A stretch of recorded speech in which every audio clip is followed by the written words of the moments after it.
Brett Cooper is back. Her new show is well underway, and it has changed rather quickly over the first few episodes. But I still feel that there's a bit of the ghost of Jeremy Boring haunting the set. The initial videos were very much like the old comment section. The whole setup is basically the same as the old comment section.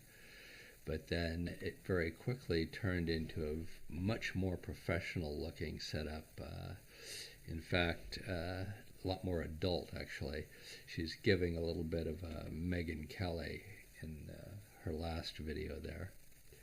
And she has started doing interviews. I kind of like this setup, and I really enjoyed this conversation with Sean Ryan. But there was a bit of a chill on the set for a brief moment when Jeremy Boring made a little appearance. Sean Ryan mentioned his new producer, and when he said the name Jeremy Watkins, sent a little shiver down Brett's spine. Because we have so many guests coming in, thanks to Jeremy, my new producer, that that we just don't have time to make the previews. What? Yes, at the mention of the name Jeremy, there's a bit of a chill in the air, a tingle up and down the spine, and some nervous laughter. I really do think that the specter of the God King still looms over the set, and it informs Brett's choice of her first guest. She talks about bringing in Amanda Bynes. In it. Who are you going to go after? In terms what kind of interviewees? Okay, the two that I want the most are, which we were talking about beforehand, Amanda Bynes. So she's a former child actor, came out of Nickelodeon. She is embroiled in a lot of the Dan Schneider controversy. He has an awful reputation in Hollywood. When I was, coming up as a child actor, I don't even know the amount of auditions I would get for untitled Dan Schneider projects. And I was never, I'm not from an acting family. We're not super, I would say, Hollywood savvy. And even my mom was like, you're not going out for any of those. Like, that guy's a creep. We've heard awful things. So she was his protege. Wait, you were... Brett is talking about bringing in Amanda Bynes because she has a history of being a child actor, which, makes her background similar to that of Brett's. And she also had a problem with the sort of contracts that performers will get stuck with when they sign on with a production company or an agent of some kind, where they are very, very restricted in what they can say. There's non-disparagement clauses and all sorts of language about things you cannot disclose. And she actually mentions that in the next part of the description I'm going to show you. On Nickelodeon at 15 years old that we all knew and loved. But nobody's talked to her. And people have speculated about her, and it's kind of like I know you want to interview Britney Spears. It's like that kind of thing. If you have no idea what goes on in her mind and what she's actually experienced. We've gotten bits and pieces thanks to documentaries and people who know her. Yeah, it's like they're trying to hide it. I mean, Nickelodeon had them sign NDAs upon NDAs and non-disparagements and all of this stuff. And there are very few people who didn't sign. Yeah. And those have been able to speak out, and one did sign but then wrote a book where the characters were named different things. That was the book I'm Glad My Mom Died. It was a girl from iCarly, Jeanette McCurdy. But yeah, they've kept it completely silent. And to this day, that guy Dan Schneider, if you speak about him, if you don't say allegedly, all of this stuff, I mean, his legal team will come at you. Doesn't matter who you are. If you're just a random YouTuber, and they have the power to do that. So it's like, imagine if they're doing that to people who are just talking about the story. Imagine what they did to somebody who people have claimed and speculated was abused. Yeah. So that's Brett talks about how Amanda Bynes was constrained by all of these contractual things like non-disparagement clauses from saying anything about the sort of abuse that she was receiving at Nickelodeon. And that is an issue with performers a lot, and I am certain that it's an issue that Brett herself faced with the contracts that she had with the Daily Wire.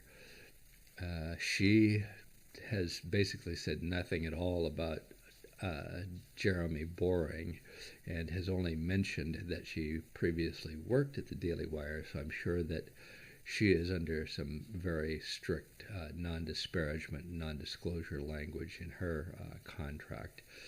And in her case, she came out a lot better. Her fan base actually raised an uproar, so she didn't have to say anything. And there's been a lot of speculation about what happened. I do think it probably wasn't just about money. I think it was probably also a lot about Brett kind of wanting to change things up. If you watch the comment section, it is identical to what it always was, except for it's got this new person whose name escapes me for the moment, and it seems to be going downhill very quickly. Brett is taking her own show in a new direction that's going to be not like the comment section. She's moving on to something new, and I think it's a wise choice. I would like to see more discussion of the sort of inside baseball things about contracts, how you have to be careful when you're working within these media companies, the sort of contracts you can end up with.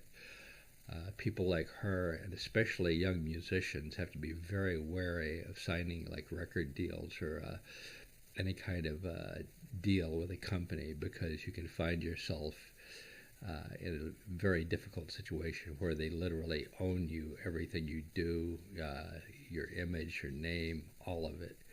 And Brett seems to have come out of that fairly well.